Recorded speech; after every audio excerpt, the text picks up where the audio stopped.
आप और हम सबन को सुख दुख देने वाला यदि कोई है तो सर्वप्रथम हमारे कर्म और उस कर्म को पालन करवाने वाला कौन हो जाता है? कर्मों का जो फल होता है उसको पालन करवाने वाला कौन होता है? पारब्रह्म परमात्मा, वो मां जगत जननी जगदम्बा होती। अच्छा, जब किसी नवजात शिशु पर इस संसार में जन्म होकर इस संसार में जन्म होता है ना, जब किसी नवजात शिशु का, तो वो ये नहीं कह सकता कि हम इनको पिताजी नहीं मानेंगे, वो ये नहीं कह सकता कि हम इनको मैया नहीं मानेंगे, वो ये भी नहीं कह सकता अगर छोटा हुआ किसी एक भाई के बाद तो ये भी नहीं कह सकता कि तो हम भैया नहीं मानेंगे या बहन नहीं मानेंगे। सारे रिश्ते निश्चित होकर के आते हैं कि ये हमारे पिताजी हैं, ये हमारी मैया जी हैं, ये हमारे भैया जी हैं, ये हमारी बहना जी हैं और ये हमारे बुआ जी, नानी, फूफा, मौसा, न जाने कौन कौन से रिश्ते हो जाते करे। लेकिन एक ऐसा रिश्ता है जिसको भगवान कहते हैं कि तुमको हमें स्वतंत्रता दे दी, आप स्वतंत्र हो, अपनी मर्जी से आप चुन सकते हो। बोलो कौन सा वाला? वो है मित्रता का। कौन सा है? मित्रता। अरे राधे राधे, भगवान भी कहते एक काम दिया ठीक सी वो भी नहीं कर पा रहा है जी बावला।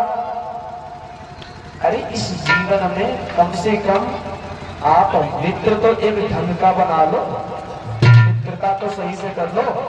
सारी सीटें तो भगवान ने बुक करके भेजी, सारी सुविधाएं आपको दे करके भेजी, एक काम दे दिया मित्र को चुनने का, उसको भी ठीक से नहीं चुन पा रहे हो आप।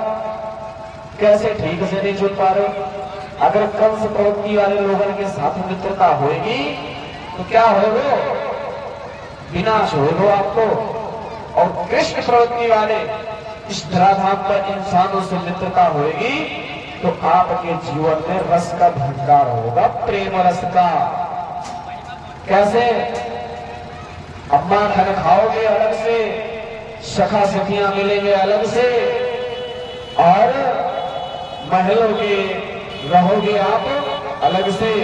कहने का अर्थ ये है कि जब आपकी मित्रता भगवत रूपी किसी मित्र से हो जाती है तो आपके जीवन में कल्याण कल्याण कल्याण के सिवा और कुछ नहीं।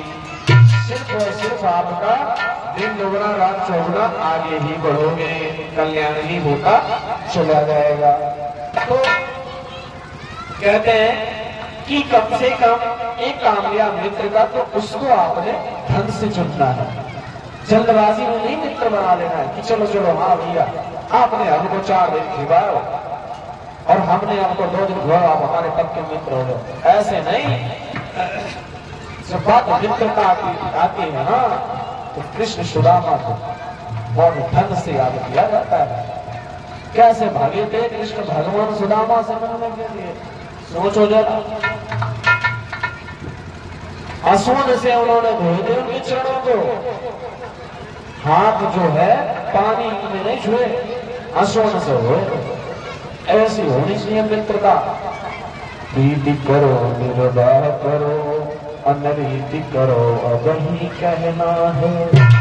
गाढ़ी प्रीति जब अथा भई तो दुख सुख सब ही सहना है। प्रेम से बोले राधा रानी की जय। कृष्ण कन्हैया।